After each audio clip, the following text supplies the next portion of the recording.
Mesdames et messieurs, bonsoir, bienvenue sur votre chaîne d'information Actu Afrique. Aujourd'hui nous sommes du côté de la Côte d'Ivoire, avec le retour toujours très mouvementé du fils prodige, mais avant de commencer, cliquez sur le bouton rouge en bas de votre écran pour vous abonner et activer la petite cloche de notification pour ne rater aucune de nos informations. 3 jours après son arrivée triomphale en Côte d'Ivoire, Laurent Gbagbo annonce son intention de divorcer avec son épouse Simone Eive Gbagbo. Voici ce que l'on sait de ce couple dont l'histoire se confond à celle de la Côte d'Ivoire de ces 50 dernières années.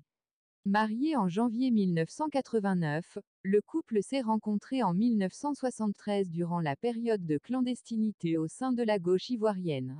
Leur histoire commune a marqué le Côte d'Ivoire et sa vie politique. Ils ont enduré ensemble les années de Blaise sous Houët-Boigny, à l'époque du Parti unique.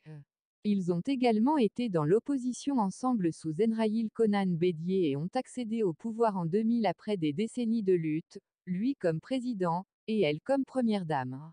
De retour dans son pays, 10 ans après son extradition, l'ex-président Laurent Gbagbo a déposé lundi au tribunal d'Abidjan une demande de divorce après 32 ans de mariage et près de 50 ans de relation avec Simone Gbagbo.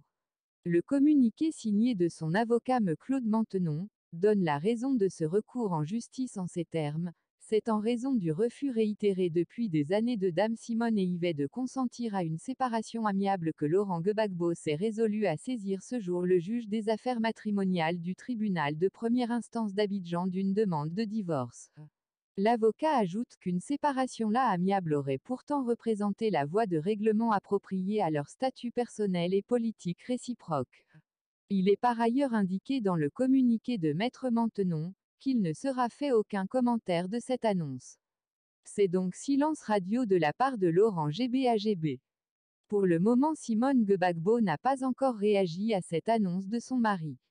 La BBC a tenté de joindre ses avocats sans succès.